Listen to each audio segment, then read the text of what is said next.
Well, this morning we're welcoming back Mike Garcia, the executive chef, and Adam Powell, the bar manager at Calico Cantina in Los Ranchos. Welcome, gentlemen. Thank you. Welcome. Thank you. We're happy to have you back. We missed you. Last time we saw you, did those Thank sliders. Those were delicious. Those were tasty. Great chef. Nikki still talks about it. I still talk about it. I feel like I'm in the boys club here. This is fun. So today we're going to be talking about everything from a delicious meal that you're making, which is? I'm going to make a Achiote Rubbed Pork Tenderloin in honor of the Fiery Food Show. Nice, nice. And you are going to be showing us some of your tasty drinks. Also in honor of the Fiery Food Show, we'll be doing a Sazua Hornitos mango jalapeno margarita. Fantastic. Awesome. That's hot. That is hot. Are you guys going to be at the Fiery Food Show? I make it every year. Woo! Awesome. I guess you're probably a popular favorite. I wouldn't go that far. Well, we've talked about you, and we'll talk more about your history as a chef again, but I want to ask you, because this is your first time with us today, and we want to find out a little bit about your background in mixology. Well, I've been bartending about 10 years. Okay. Just always had fun throwing different alcohols together and seeing what I can come up with. This particular recipe was created by my wonderful bartenders, Matt and Vanessa. They're awesome mixologists. I love Vanessa. Vanessa makes the almond joy. Yes, she does. Oh, she makes some really great cocktails. Yes. And between us, we've been coming up with some real interesting things. How fun. And I would imagine that for the Fiery Food Show, you're going to come up with something that's got a little spice and a little heat. Just a little kick. Just a little kick. Just enough. Okay, well, we're going to go to that, but I want to first, because you're going to have a little more preparation to do, so let's first talk about the meal, and then we'll talk about how we compare it with our drinks. I have a pork tenderloin here, which is available in most supermarkets. Okay. What I've done is I've gotten some achiote paste, which is not a very common ingredient. But what this is a seed puree from the annatto tree. It's common in Middle Eastern, important ingredient in curry. Okay. So I rubbed the pork loin with that, and I was thinking, you know, spicy dish. He's going to make a cool margarita over there. Yes. Be nice to cool it down. Although that margarita is going to be kind of spicy, too. Wait, you know what? I want to fix your mic while I'm talking to you. Sure. I'm not flirting, I swear. I just want to fix your mic so that we actually use can hear achiote. you better. Peruvians use achiote a lot, better? by the way. Nice. See if you can hear him better. Use a lot. Can you hear me now? Is that better?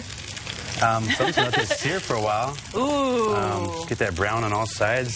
Now, you've had this stove going for a while. You've had the oil in there just to get that hot heat so that when you put it on there, it's already ready to sear? Yeah, hot pan is very important to sear the outside of the meat and lock the juices and flavor in. Yeah. And one of the things I want to mention, because he's mentioned this before, about the actual quality of the meat that you use at Vernon's and Calico, because I think that's an essential part to why it's so good. So talk a little bit about that for people who missed it the first time around. Well, at Calico Cantina, we have the added benefit of having a sister steakhouse right next door. And they use nothing but prime cuts of meat in their restaurant, and we benefit from that by also getting prime cuts of meat in our restaurant. This is a pork tenderloin, which is probably the most, on the beef, it's the most tender cut. I would say on the pork, the shoulder is probably pretty tender. Okay. But this is also very tender as well, very lean, healthy. Good. Good quality meat. Get our protein. Yeah, get our protein fix early in the morning. Yes. And now, what are these other ingredients that we have already prepared aside for our viewers who want to try this at home? Well, I'm going to put it on a bed of the warm potato salad.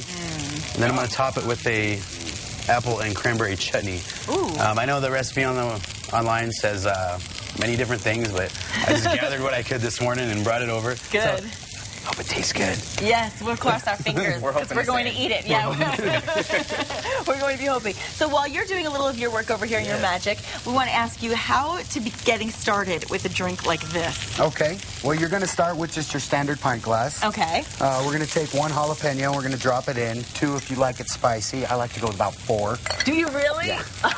We're going to muddle it up so that we can get the nice oils and juices where the real flavor of any fruit is. By the way. Yes. Yes, like different kind of medicine. Yeah. Different kind of medicine for sure. We're going to add about 2 healthy spoonfuls of the mango puree. Mango puree. We'll go with about 2.5 there. Okay. Drop a couple ice cubes.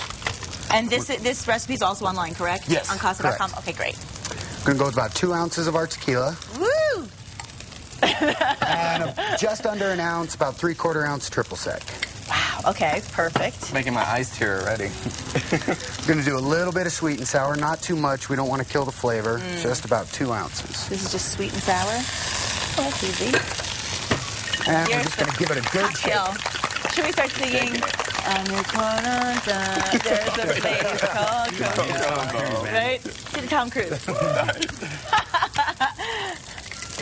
And it's just that simple. Oh Pour my it into gosh. a glass with a salted rim. That was pretty simple. Wow. And add a couple more ice to fill. Yeah, and the salted rim is key as far as I'm concerned, as well as the lime garnish. And one last thing, squeeze a lime. Squeeze it in as well. Can't have a margarita without a squeeze of lime. Oh, that's perfect. Okay, so we're going to get back to that because, you know, what's a show, really? I mean, we wouldn't be good hosts if we didn't at least try it. Yeah, absolutely. I mean, and so when my mom calls me later again and says, what's with the drinking in the morning, I will again reply, it's my job. I have to taste it. Just a good hostess. It's the job. You know, when you have good company, you have to try their food. Now, speaking of food, let's go over to Mike Garcia and see what's going on over here.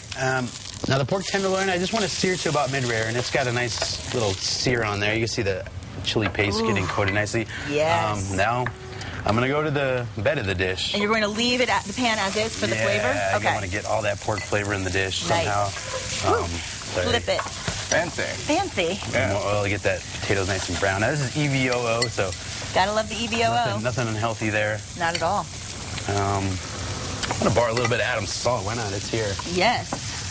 Put that in there. Salt does the body good. Yeah. Salt does the body good. You're going to let those get brown. I love the way Fire you Food do Show. Are you that. going to the Fire Food Show?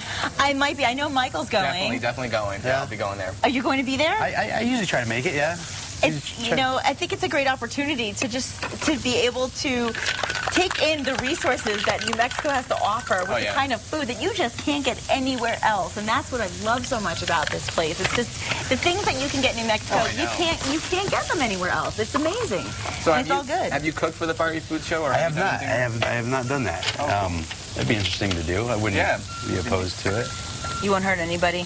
Yeah, I find myself drinking a lot of beer there because everything's so hot that I'm trying to like cool it off the whole time. See, he says beer. I was going to say water. I was going to say bring a water bottle. Too. Nah, water just makes it worse. I love it. Okay, so in the meantime now, as you are getting your potato salad ready, you have a bed of spinach, you said? These are actually pea shoots. Oh, okay. As you can imagine, it's the shoot that the pea grows on. Oh, that's what it is. Okay. And they have a really good flavor. They're totally edible. They're healthy for you. Oh, let's see. I thought it was. Drop that right in the pan there. And just introduce the pea shoots to the potatoes. Say hi. Get to know each other. I love his lingo when he cooks. I love it. There's all kinds of friends on the stove. Yes. Now, what about all of these ingredients right here? What are we? This is for the chutney now. This is for the sauce that I'm going to put on top of it all. Yes. Okay. So you continue to cook this for about how long? I want to wilt the greens. I just want to wilt the greens a little bit. Is basically it. Now back to the pork. How long do you cook the pork again? I mean, I'm going to actually finish the pork right in the sauce. Gotcha. I'm going to slice it off and then drop it right in the sauce at the end, and let it cook up. Now you can the pork this good. You could have medium rare. I don't like pork medium rare. I use it like a medium well myself. Yes, me too. But you could totally eat that mid rare if you like. Do you have any favorite dishes that he makes? I like it all. Right? Honestly. what's not to I like? haven't had anything that I didn't thoroughly enjoy. I know, that's the thing. Everything from the man. tilapia to the sliders. Aw, that's nice. That's a good moment. You guys want some time, or? No, I think it's great. And do you have a favorite drink that he makes? I'm about to have one right now. I love it. Now, would you recommend, when you drink something like that, which is going to have that kick to it, is there something that what would you do as the chaser? I mean, we're joking. He says beer, I say water, Michael says water. What would you say would be good if you can't handle the heat to have Another on the side? margarita. A regular plain margarita. That's right. Well, there you have it from the man himself. Now, before we finish up, I want to remind everybody that Calico Cantina is at 6855 4th Street Northwest, and that is in Los Ranchos de Albuquerque. Thank you. Thank you very much. And the number is on your screen. Of course, we also have a website that everybody can go to, which is www.calico.cantina.com. It's easy. CalicoCantina.com. Don't forget the dot. And you can definitely get this recipe, drink and food recipe on Casa.com. Now we have 1 minute left, so let's get right to our final preparation. We're making the sauce now. Perfect. And when we come back, we're going to do the big tasting too. You like it, the sauce? We love Onions, the sauce. peppers, cranberries. The cranberries are pretty tart. That smells good. We cut a little bit of apple in there. It smells really good. So you kind of sweeten it up a little bit. I like that. Yeah, because the cranberries are super tart. It's overpowering a little bit. how tart they are. So I'm gonna add a little bit of sugar. Okay. Ooh. Let that caramelize in there. And a little bit of red wine vinegar. Red wine. And what I have here is, you can use whatever you want. I have Absolute Pepper for a little bite. Ooh. A little bit of vodka. Little Absolute. It's vodka, man. It's good. You know, this is so cool. I love having chefs like Mike because you take ingredients that we wouldn't think to pair and you make a masterpiece out of it, and it's fantastic. I love it. So I'm going to slice the pork loin and put it right in there. And while you're slicing and while we're maybe mixing up some more drinks so everybody can enjoy, we are going to go to the break. And once again, you can get today's recipes on our website. Just log on to casa.com. We'll be right back after the break. All right.